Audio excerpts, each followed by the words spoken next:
Why are you here talking to us today? I'm in here for first-degree murder. Killed my wife, I guess. They told me I did. Her body was covered in bruises. She had fresh rib fractures. She had hemorrhages in her head, shoulders, back.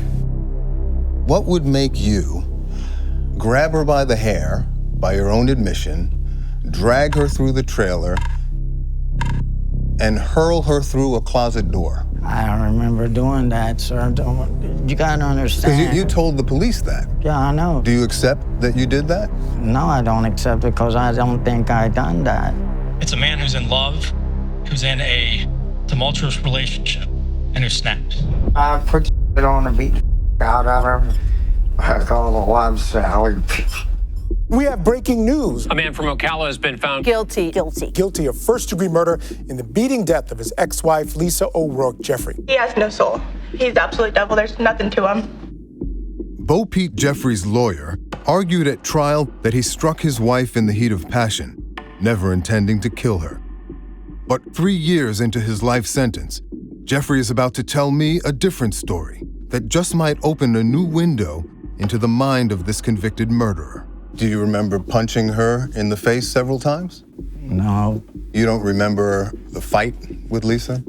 not at all, mister. Jeffrey claims he has no memory of the crime he committed in November 2018, or of his detailed confessions to police a month later, because, he says, he simply blacked out. If you were me, would you believe you?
From the soft, sandy shoreline of the Sunshine State, it's hard to imagine anything but bliss.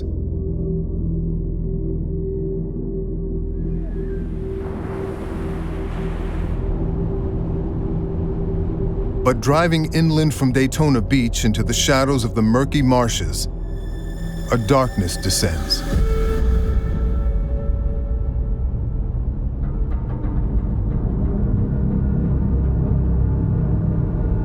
I'm meeting a killer here at the Tomoka Correctional Institution. Bo Pete Jeffrey is serving a life sentence for brutally beating his ex-wife to death in his Florida trailer home.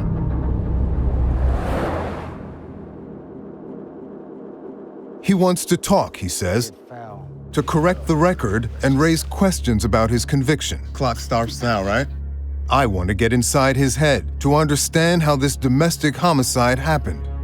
But we only have 1 hour, and the clock is ticking.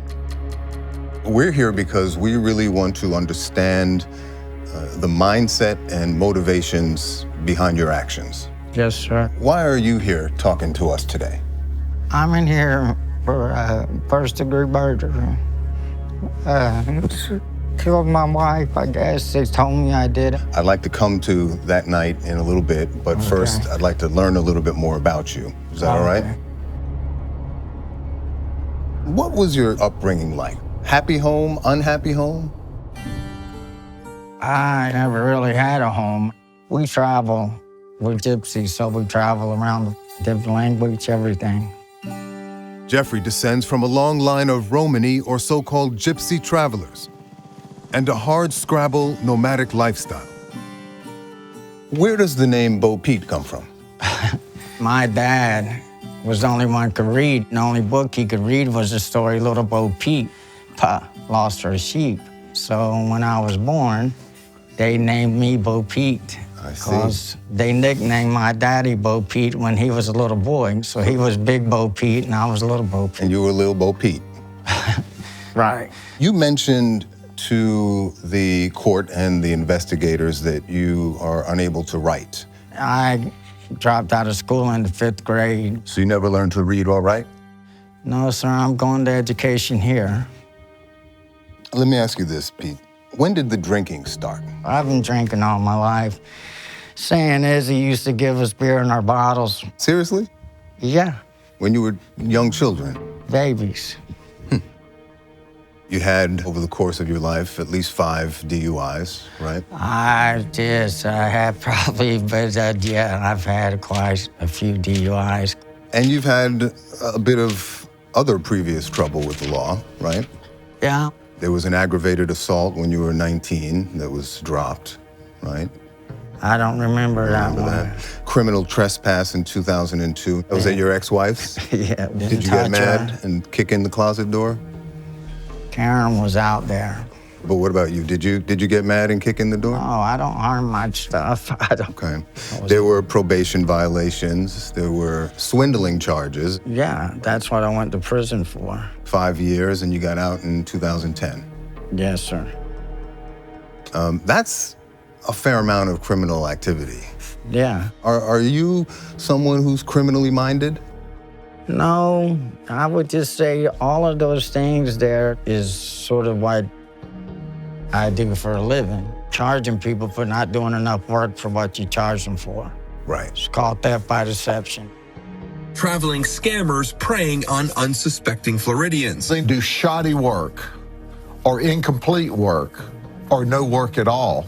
I just hope nobody else lets these people come in and scam them like they did me. Jeffrey was brought up in the asphalt paving business, a trade he says was handed down in his traveling community.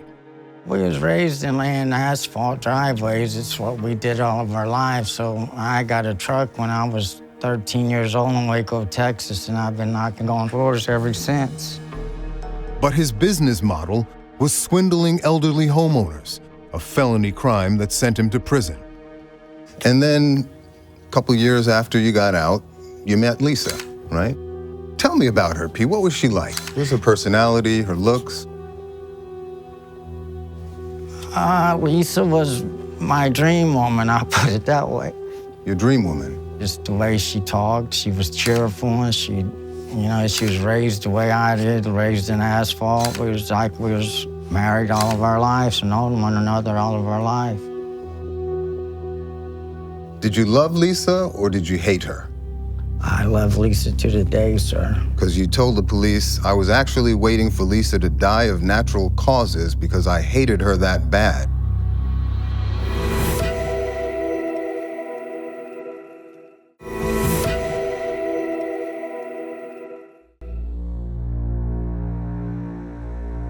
You told the detectives, I love that woman more than life.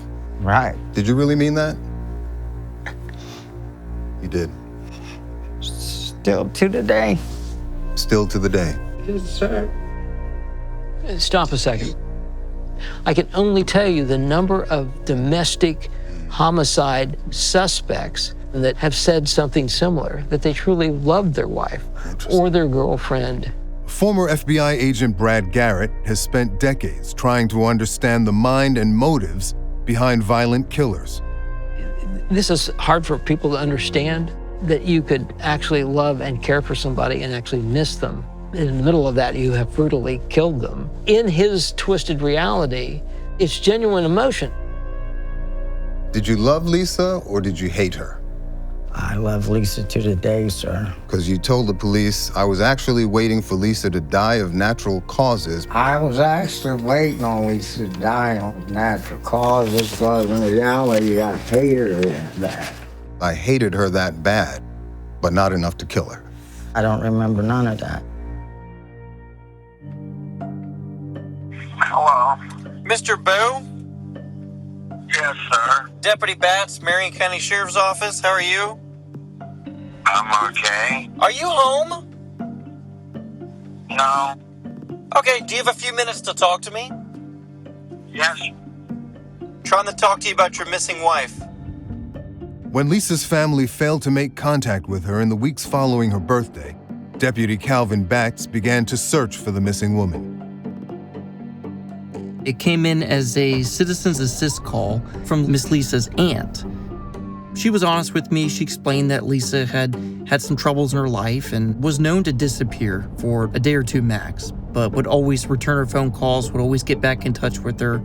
At that point in time, it was about 3 weeks since she had heard from her. So I made the phone call to Bo Pete Jeffrey. She's been going to jail or robbing people and stuff.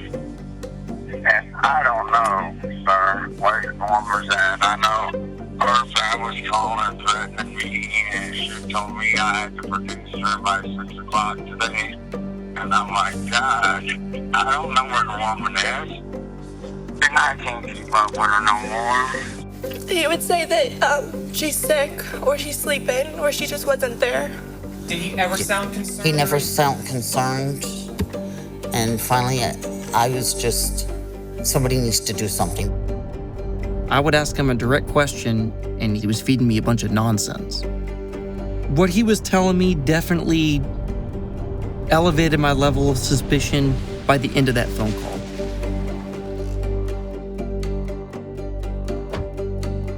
Bat's investigation quickly led police to this trailer park and to this pristine trailer home where the couple lived together. So a lot of things have obviously changed over the past 6 years. These two campers here, they're still the same. It's funny. But this is exactly where everything took place. His camper, it was just completely elaborate as compared to the rest of the campers and the homes that are around here. He actually had little Bo Pete written out across the back of his tailgate. Photo evidence revealed the inside of the trailer was equally meticulous, at least before it became a crime scene. I'm struck by your pride of place. Your home, your cars, immaculate. Yes, sir. Thank you. What does that tell us about you?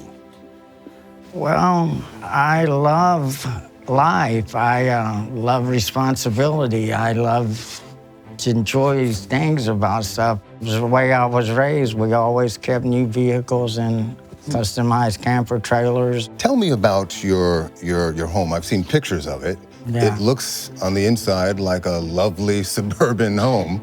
It's an apartment on wheel. I'm the only man ever had a 50-foot travel trailer.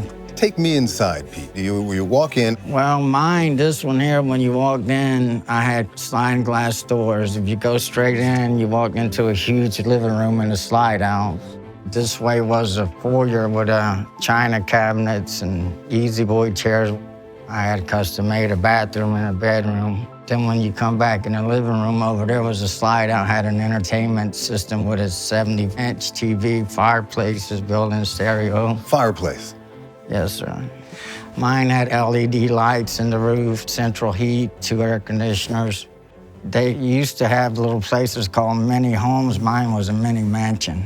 Mini mansion, yeah. Nicest in the park, I'm sure? Well, yeah, you don't get no better. But there was trouble in Jeffrey's trailer park paradise. Bo Pete Jeffrey was an alcoholic, and Lisa fought a losing battle with drug addiction. You describe her crack binges. She would take no money and go down to a crack bottom until every penny was gone. Prostitution? People ask me, why does your wife come out of that super motel all during the nights? I didn't know that until later. Theft? Yes. You said she would take your cars and wreck them. You said at one point, I lived in a prison in my own house. I would have to take these bags, the bank bags, and I'd put all my keys in them. I would hide it. I used to hide it from her? Yeah. That must have pissed you off. Well, yeah. Did you lose your patience with her over those kinds of things? No, I never. Like I told you, I understood Lisa, and I knew where she was at. I would talk to Lisa, and I love Lisa so much that I would never do anything The trucks, I loved my wife more than I did the truck. There was tension though, right? You guys got into fights. Her daughters say that they did witness you roughing her up at times. In 2016, she was trying to take your truck and they say you said, "I'll kill you if you take my truck." I never laid a hand on their mom until this incident here. Crystal Collins says that she showed up in Indiana with a broken nose and a horseshoe imprinted in her forehead. Cat ones, some good ones. From a ring that you used to wear. I used to wear rings on all my fingers, and mister, if I'd have hit somebody with my hand, first of all, the pair of hands would have got you first. Then the $5 gold piece and the horseshoe ring wouldn't have did nothing to you because it was just a little bitty thin horseshoe. So where that one come from, I'd like to know. This is a man with chronic, long-standing alcohol abuse, and he seems to be a mean drunk. Dr. Robert Hanlon is a forensic neuropsychologist who analyzes violent criminal offenders, including domestic murderers. It seems to be very clear in multiple reports that he would frequently abuse her. I don't know this for a fact, but I strongly suspect that most of the physical abuse that he executed on her was fueled by alcohol, and perhaps it was at times in reaction to her behavior when she was high on crack cocaine. Never know nothing about crack cocaine in my life till I was around Lisa. They're both chronic substance abusers. It's a huge factor in the relationship between him and her. I looked down one time and I looked at all these little gold things on the floor of the commode of the trailer because it's brand new and we had the hardwood stuff. And I'm like, what is all of this? And it was Brillo pad, you know what I mean? Brillo pad. I guess it's what they put into the crack pipe, the smoke pipe.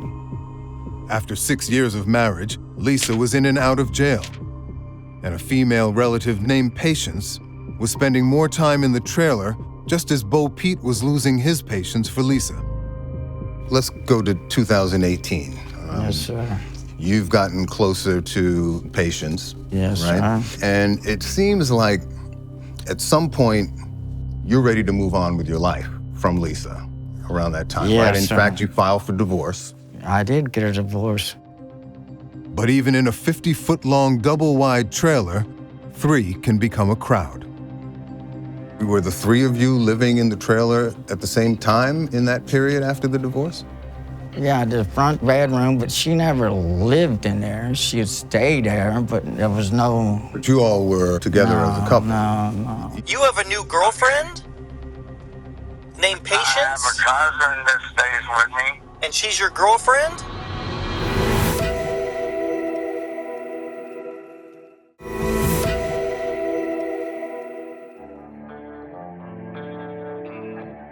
November 5th, 2018 was Lisa Jeffries' 48th birthday.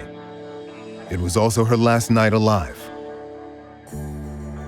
Mr. Jeffrey, tell me what happened that night in as much detail as you can remember. It was her birthday, right? It was her birthday.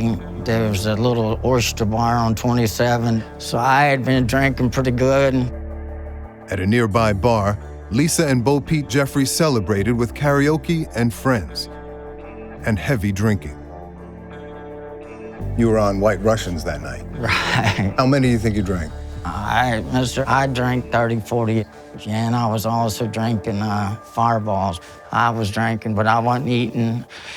And the woman was making the White Russians with the chocolate and the Kahlua right in front of us and shaking them up.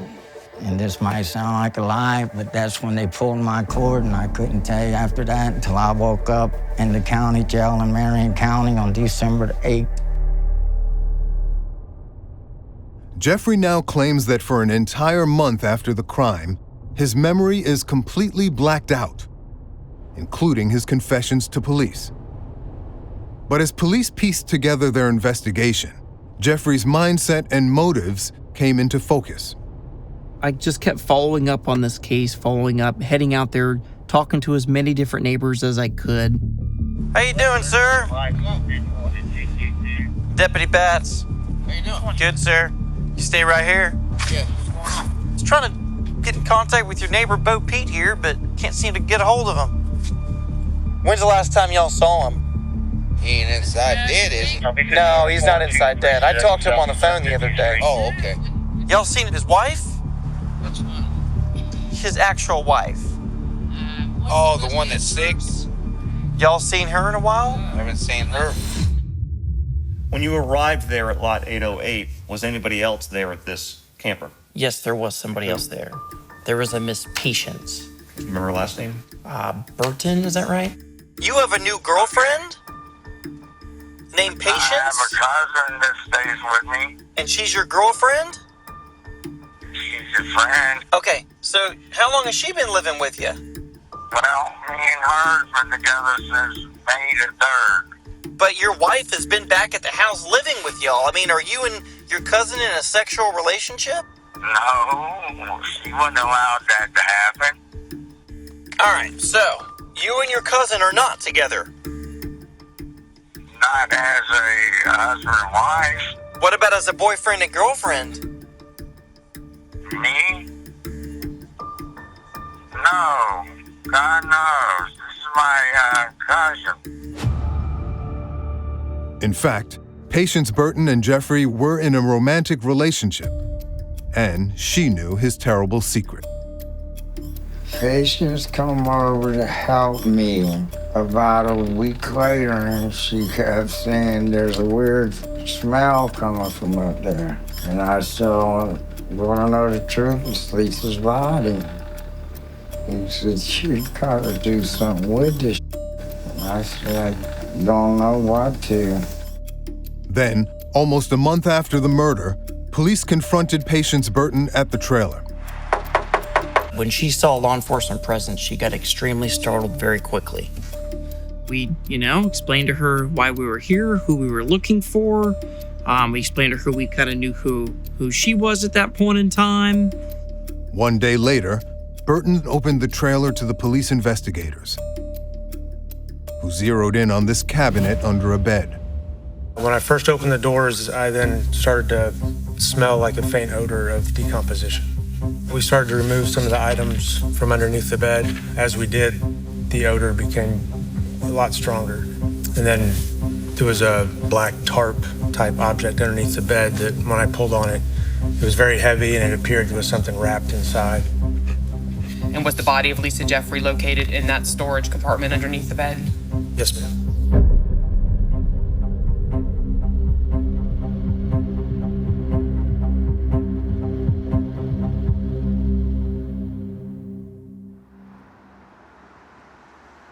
I remember going around the back side of this camper, knocking on the different doors, trying to look in the different windows.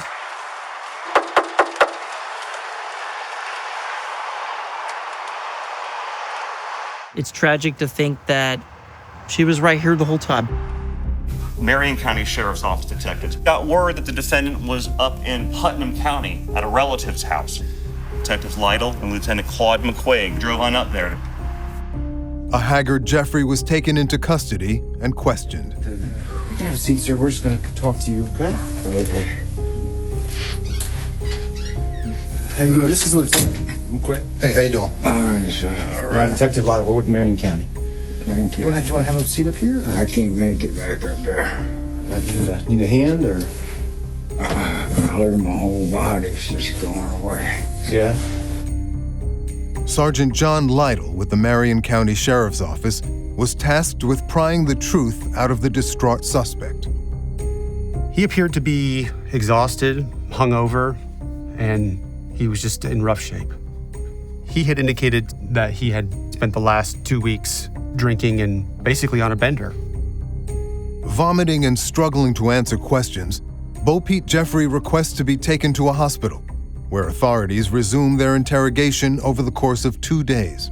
I've had to hit her and knock her in the face because she was sick, and I never hit her anywhere down here if I ever was going to hit her. You're gesturing like below the neck. You never hit her down here. How many times did you hit her? 5. As we were talking, as he was describing what was happening, he was actually punching his fists, describing all the years of problems in their marriage, all the things he was accusing her of. Hold that bitch next time. You don't remember the fight with Lisa? Not at all, mister. You're saying you don't remember anything that happened after you drank at the oyster bar? Not at all. Because you gave quite a bit of detail to the police in those 3 interrogations. I heard them. Right? How were you able to convey all that detail to the police? You tell me and we'll both know, mister, not being a smart. So stop for a second. So I find the whole blackout thing total BS. You know, it is just a cover story to justify to the rest of us who might be naive enough to think, well, maybe that did happen and he doesn't remember, you know, and poor me, right? Because I blacked out. He knows what he did. He said what he did, you know? And now, sitting in prison years later, it's like, well, you know, that story's not completely accurate. Here's the real story now. And it makes him look less evil, obviously. And in his mind, I think maybe not guilty. Is there any possibility that he can't remember any of this? Is it possible that whatever, you know, brain misfunction or deflection he is unable to recall at this point, or is it just complete lies? But he didn't say exactly what he did to the police. So how can you go from details about what you have done and admit what you have done to now, I don't remember anything that I've done, even though you've said it. And now he's also saying he doesn't remember telling the police that. So 3 different times and 3 different interviews on 3 different days. In such detail? And said, yeah, it's just a cover story. It's all ridiculous, you know, and nobody's believing this. He doesn't even believe it. Okay, so you were back at the house. You go in there and you see that she doesn't have her britches on. And you put her underwear on and you guys go to lay down in bed together. I kept asking her, what was she doing? And, you know, Lisa has clumsy, sir. And all of this is constant. I had that brand new $1,900 mattress and she all on it bad. I never could get the smell out of it. I had to get the smell out of there. I can't stand smell. And you ever seen human? Yeah, that's not pleasant. Do you remember, you told them that when you got home after the oyster bar, you walk in and the first thing you see in your picture-perfect trailer is Lisa sitting on the furniture with no underwear on. That's what they told me. I said, sir. And now that doesn't sound like such a big deal to most people, but that was not a trivial issue for you. And it sounds like that set you off. Do you remember that? It was her home. She ran around in her underwear all the time. Why would I get mad about it? What would make you grab her by the hair, by your own admission, drag her through the trailer, and hurl her through a closet door? I don't remember doing that, sir. You gotta understand. Because you told the police that. Yeah, I know. They told me I told her that. I heard the thing. Do you accept that you did that? No, I don't accept it because I don't think I done that. That day, nothing was going wrong till I flipped. At one point, you use the C word and describe her. I don't even want to read that. But that day, nothing was going wrong until I flipped and grabbed her by the hair and pulled her right into our room. I slung her against those closets. Slung her against those closets, you'll see it's broke. Right. In the middle of this very detailed recounting of his words that I give him, he snickers when I declined to read the vulgar things he said about her. He knows he said that, and that's what he thinks about her in reference to whatever angered him to harm her to the point of killing her. So that's what I think. It's like, well, she is that. She is the C word. It's like he flashed back to the day of when it was going on and the reason that he did in his mind what he did. So that is a tell. That is a tell in my view. I call it love salad. So I put it on the beat out of her. Yes, sir, I meant to knock it out of her. Real self, up in the face. I can remember the next morning her face was so swollen bad, like a pumpkin. You said to the police that the attack took place over 3 or 4 hours. It's a good one too, mister. Well, that's your words. This was going on for 3 or 4 hours at night, and it was an all-night little thing. Don't you think somebody could have heard her scream? That's one of the best ones I've heard yet. There's no way that you could have beat somebody 4 to 5 hours or did anything in a camper in a campground for 4 or 5 hours. And you're telling me that you don't remember any of it, and that whatever you said to the police, you don't accept that it's the truth. Correct. Very likely. This man knows what alcoholic blackouts are like. He has experienced them before. But the fact of the matter is, he provided a detailed account of the crime when he was interrogated by the police. It makes no sense from a psychological perspective. It makes no sense from a neuropsychological perspective. It's not credible.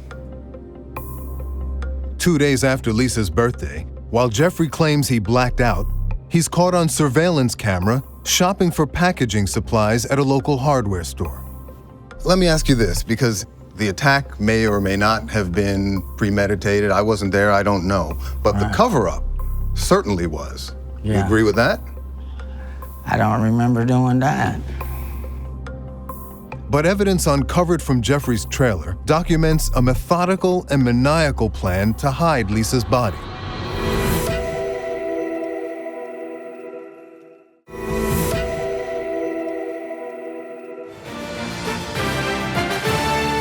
Welcome back to Court TV, live on our continuing coverage of the state of Florida versus Bo Pete Jeffrey, on trial for beating his wife to death and hiding her body in his trailer. On July 21st, 2021, Bo Pete Jeffrey was put on trial in Marion County, Florida, for the murder of his ex-wife, Lisa Jeffrey. We're going to get started with our trial at this time. Over the course of 3 days, 12 jurors listened to the prosecution and defense deliver their case. Everything this man did was intentional to kill Lisa Jeffrey. He doesn't really know what happened. His wife's dead. He's scared. The state presented surveillance footage obtained from a local hardware store, the Rural King, which showed Jeffrey purchasing a box of 42-gallon trash bags 2 days after Lisa was last seen alive. The price of disposing of her body, $10.38. The attack may or may not have been premeditated. I wasn't there, I don't know. But the cover-up certainly was. You agree with that? I don't remember doing that. I seen Well, the videos. let me walk you through it, right? That seen morning the of the videos. 7th, you're there. That's you, right? At the Rural King? Yeah. That's you. You're buying stuff. Then, as you describe it to the police, you lay her body out. You methodically wrap it with saran wrap and then garbage bags, and then put her in a sleeping bag, and then in a duffel bag, and then you unscrew the platform underneath the mattress and you stuff the body in there. Yes, sir. Right? You don't remember any of that, Pete? No. You don't remember what her dead body looked like laying out there in front of you? No, sir, I don't. You don't remember seeing that tattoo of your name on her wrist as her body lay limp, dead? No, sir. I don't remember finding her. I remember they even said there was blood all, the trailer had white carpet in it. I don't remember even seeing no blood in there. Everything is clean. The carpets were steam cleaned, bathrooms were cleaned, everything was spotless. But after we did some processing, we determined that there was more than meets the eye. There was blood on the fireplace, there was blood on the walls, there was blood on the table, there was blood throughout the house. So it was clear that a very gruesome, violent murder happened inside this trailer. You can see that there's so much hemorrhage that's present throughout her tissues that was no longer getting to her vital organs. She died as a result of multiple blunt force injuries. Do you accept now that you did wrap her up and stuff her in that cabinet? I accept what happened to her as it comes to me, mister. What does that mean? She's dead. She was wrapped in a thing and put underneath the bed. They said I did it. So that's what I have to eat every day of my life, just like these statements I gave. Part of the interview where he cracked and showed a lot of emotion was when I had asked him about Lisa's body. What were you gonna do with Lisa's body? That's when he completely lost it. Began sobbing like a baby, a grown man crying about his wife being dead and not being able to know what to do with her body. You say you're remorseful, right? If that means, yeah, I miss my wife, I love her too. Well, remorseful means that you regret your actions. You've reflected on them and you regret your actions and you take responsibility for your actions. I'm sad that Lisa's dead, sir. That's as far as you'll go. I'm sad that Lisa's dead. Breaks my heart. Lisa was everything out of all the women I ever had that I ever wanted. She was my buddy, she was my wife, she was my life. I did not want Lisa dead. I don't want Lisa dead now. I didn't want her dead then. The evidence suggests that you did do these things, right? I'm not saying that. At one point, did you try and get another inmate to take the fall for this crime? He told me that he would tell him that he did it. I'm like, hell yeah, come on with it. You prepared to lie? Well, yeah, if you want to call it that. Jeffrey makes one last desperate attempt to avoid the blame.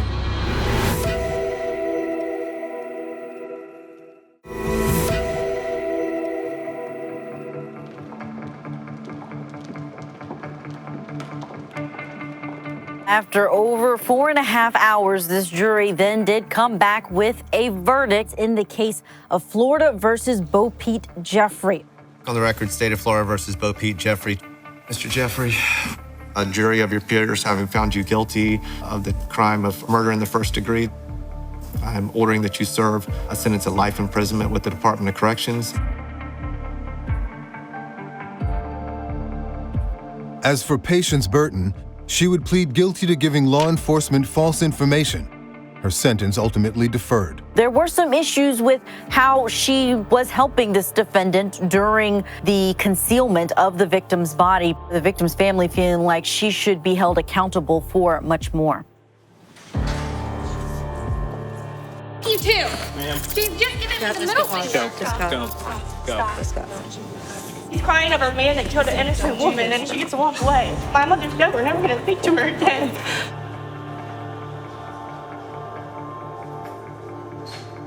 After his conviction, Jeffrey would file numerous motions arguing that he was intoxicated during his police interrogation at the hospital, impaired by medication he was given.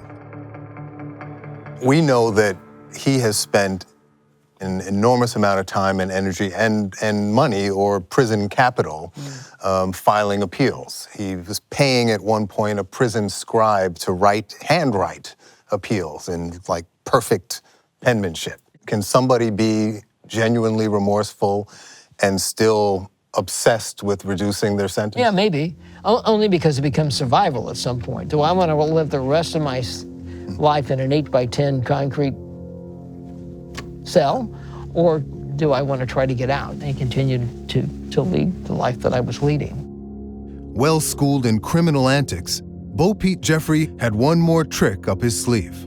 Did you try and get another inmate to take the fall for this crime? He had solicited the assistance of a cellmate of his to falsely confess to his crime. I learned about this ruse through listening to his jail phone calls. Hello, this is a free call from an inmate at Marion County Jail. Bo Pete Jeffrey. He was speaking a language called Anglo-Romany, essentially a dead language, speaking with family members and friends from the outside, using Anglo-Romany as a way of tricking law enforcement so that we wouldn't know what he was talking about. Mind that the Juma rocker that it might be pushed from Andy to Lelau. But I told you, I don't want you pinning anything about Vonda to the mush, okay? That guy wanted food, and he told me, yeah, you could say something like that, right? And you went along with that? Yes. He says you initiated it, but either way, if you were prepared to take responsibility, if you were truly remorseful, why would you try and get someone else to take the fall? In life, and you looking at life in a prison without parole. Nobody, I tell people this every day in their life, there's nobody in this world can understand what it feels like to be in prison for first-degree premeditated murder, knowing you'll never get out for something that you would Stop for a second. So he's going to basically do anything he can to possibly reduce that life sentence. It's all about control and perception that he's now maybe getting over on you. Even though that doesn't work, but in his mind. Yes. So you were prepared to craft a conspiracy, even if it wasn't true? You prepared to lie? Well, yeah, if you want to call it that. I'm not in here to deny nothing. I tell the truth about everything. You put in the request form to talk to a detective, but you don't think we should put some money on there right now because it don't want to look like we're buying it, right? Christopher come to me and told me that he would tell him that he did it, so for food. I'm like, hell yeah, come on with it. What do you make of his body language here? He's still crossing the arms, but his posture is a little more erect, and he's now dripping with contempt at me. Right. He's now energized because he's like, well, wait a minute, this guy basically is not buying my stuff, right? And I'm mad because this is what happens. When you don't buy their stuff, they get angry. But the point being, he doesn't like this. You know, the arms are folded and like, this was supposed to go a different way and you were supposed to feel sorry for me and support me, and you're not doing that. At some point during your conversations with the defendant, did he tell you to stop looking for her? Yes. What did he say? He said, don't bother looking for her. Or don't worry about her no more. She's not coming back. If you were me, would you believe you? If you was me, you would understand what I'm trying to say to you. You're gonna have your own point of view of me. He's gonna have, and he's gonna have. If you're high as a kite and you tell somebody something, it's like I told you, the prosecutor turned it into what she wanted it to be. You're gonna believe what you're gonna believe. I can see your facial expressions looking at me right now and stuff. But if people can understand just simple this, I don't remember anything I told the people that I said I done. It seems to me he's becoming more bold in his position. He's almost indignant. He's acting indignant because it's not live anymore, right? He's away from it now. He doesn't have to deal with it anymore. He can just think about it and think about spinning his story and maybe appealing his case.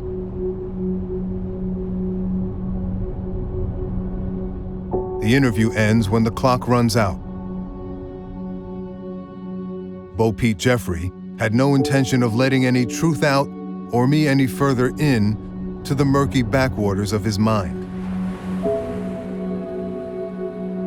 So I leave this killer much the way I found him, lost in denial and lapsed memory of a woman whose life he took. What's most tragic about this case is that Lisa was a mom, a sister, a loved family member, a wife, a member of our community, and that she did not deserve what happened to her.